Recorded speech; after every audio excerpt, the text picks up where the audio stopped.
Raigarh block स्थानीय पंचायत समिति उच्च माध्यमिक विद्यालय ठारे अंतर्जातीय योग दिवस अनुष्ठित हो जाइछि। ଏହି କାର୍ଯ୍ୟକ୍ରମ ଉଚ୍ଚ ମାଧ୍ୟମିକ ବିଦ୍ୟାଳୟର ଯୁବ ରେଡ୍କ୍ରସ୍ ଓ ରେଡ୍ ରିବନ୍ କ୍ଲବ ଆନୁକୂଲ୍ୟରେ ଅନୁଷ୍ଠିତ ହୋଇଥିଲା। ଏହି କାର୍ଯ୍ୟକ୍ରମରେ ଅଭିଭାଷଣ ମାଧ୍ୟମରେ ଶହ ଶହ ଛାତ୍ରଛାତ୍ରୀମାନଙ୍କୁ ଯୋଗର ଉପକାରିତା ସମ୍ପର୍କରେ ସଚେତନତା ବାର୍ତ୍ତା ପ୍ରଦାନ କରାଯାଇଥିଲା ଏବଂ ପରେ ପରେ ପିଟି ପୂର୍ଣ୍ଣଚନ୍ଦ୍ର ମିଶ୍ରଙ୍କ ତତ୍ତ୍ୱାବଧାନରେ ଯୋଗ ତାଲିମ ପ୍ରଦାନ କରାଯାଇଥିଲା। ଏହି ଅବସରରେ ଅଧ୍ୟକ୍ଷ ପରକ୍ଷିତ ସାହୁ, ଅଧ୍ୟାପକ ଡକ୍ଟର ଦୀନବନ୍ଧୁ ନନ୍ଦୀ, ଅଧ୍ୟାପକ କିଶୋର କୁମାର ପାଲ, वाणिज्य अध्यापक जगदीश पट्टनायक मंचासीन होई सचेतनता वार्ता प्रदान करथिबा बेले कार्यक्रमटी को युव रेडक्रॉस संयोजक दिवाकर चंद्र देंको तत्त्वावधान अनुष्ठित होइथिला। आज अंतर्जातीय योग दिवस अवसर रे आम अनुष्ठान रे आमे ए दिवसटी को खूब आनंदर सहित पालन करूछु।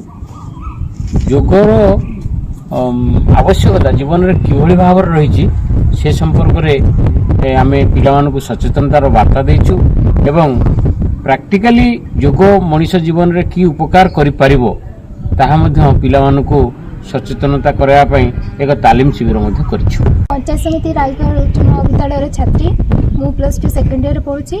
आम एठी मध्ये योग दिवस पालन करा जाउछि। आज होछि जून मास 21 तारिख। प्रिंसिपल सर समस्त सार माने एठी उपस्थित थिले एवं हमर पीटी सर से हमको निलम विलम पद्मासन मयूरासन सूर्यासन शुभम को शिखी। आम आज ये दिन में बहुत खुशी अच्छु। आम योग द्वारा ही आम जीवन में आम कि उपरक लक्ष्य आगक नहीं पार आम आशा कर पंचायत समिति महाविद्यालय योग शिक्षक भाव में आज पिलामानकु योग शिक्षा देउछि एवं आंतर्जातिक योग दिवस उपलक्षे आम महाविद्यालय आज योग दिवस पालन होछि। ये योग दिवस रे अनुलोम विलोम सूर्य नमस्कार एवं योगासन समाधि वज्रासन मयूरासन एवं अन्यान्य आसन गुड़ी को पिलांकर उपकारिता अपकारिता उपरे मध्य बुझाई पिलामानकु आज सब समस्त तथ्य मध्य देइछि। पिलामाने मध्य एठारे योग करूचंती एवं पिलामाने मध्य भल भाव रे एठी योग करूचंती।